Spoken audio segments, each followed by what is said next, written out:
ଶ୍ରୀକୃଷ୍ଣଙ୍କ ପ୍ରେରଣାଦାୟକ ବାଣୀ। ମଣିଷ ଜୀବନରେ ଅନେକ ସମୟ ଏପରି ପରିସ୍ଥିତି ଆସେ ଯେତେବେଳେ ସବୁକିଛି ଶେଷ ହୋଇଗଲା ଭଳି ଲାଗେ। ନିଜ ଲୋକ ଦୂରେଇ ଯାଆନ୍ତି, ପରିଶ୍ରମର ଫଳ ମିଳେ ନାହିଁ, ଆଶା ଭାଙ୍ଗିଯାଏ ଏବଂ ମନ ନିରାଶାରେ ଭରିଯାଏ।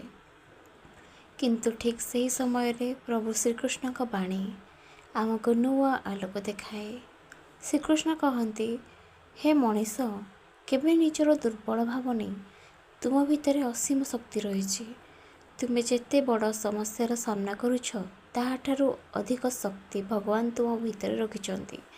ତେଣୁ ଭୟ କର ନାହିଁ, ପଛକୁ ହଟ ନାହିଁ, ସାହସର ସହିତ ଆଗକୁ ବଢ଼। ଜୀବନରେ କିଛି ଘଟୁଛି, ତାହାର ପଛରେ କୌଣସି ନା କୌଣସି କାରଣ ରହିଛି।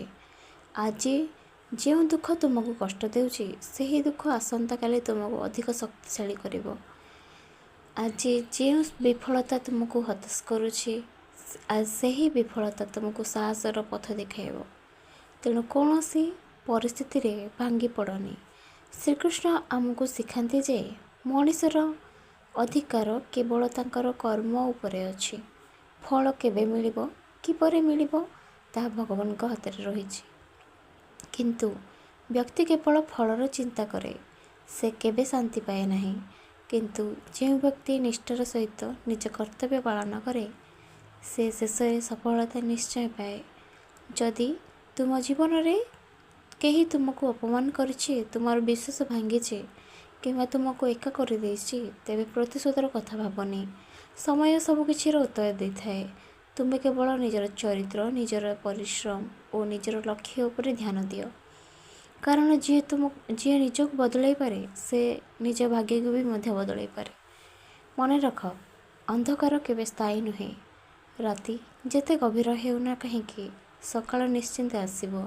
ସେହିପରି ତୁମ ଜୀବନରେ ମଧ୍ୟ କଷ୍ଟ ଦିନେ ନା ଦିନେ ଶେଷ ହେବ। ତେଣୁ ଧୈର୍ଯ୍ୟ ହରାଅନି, ଆଶା ଛାଡ଼ନି ଏବଂ ନିଜ ଉପରେ ବିଶ୍ୱାସ ରଖ।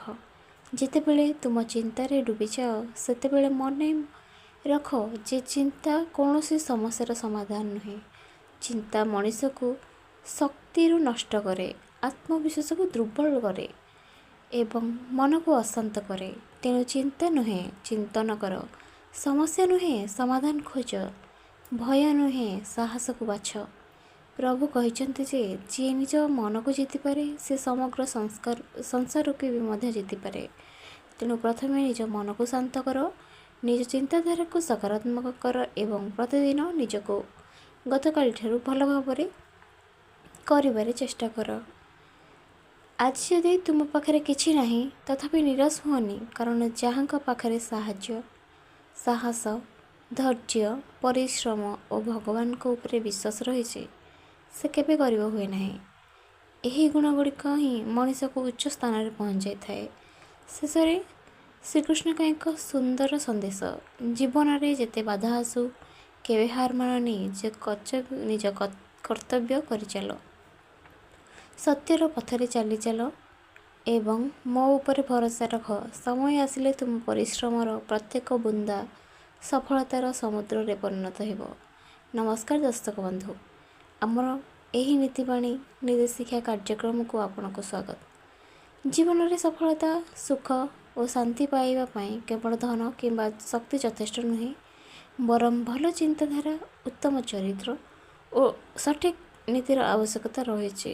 ମହାନ ବ୍ୟକ୍ତିମାନଙ୍କର ନୀତିବାଣୀ ଆମକୁ ସଠିକ୍ ପଥ ଦେଖାଇଥାଏ ଏବଂ ଜୀବନର ପ୍ରତ୍ୟେକ ସମସ୍ୟାକୁ ସାହସର ସହିତ ସାମ୍ନା କରିବାକୁ ଶିଖାଏ।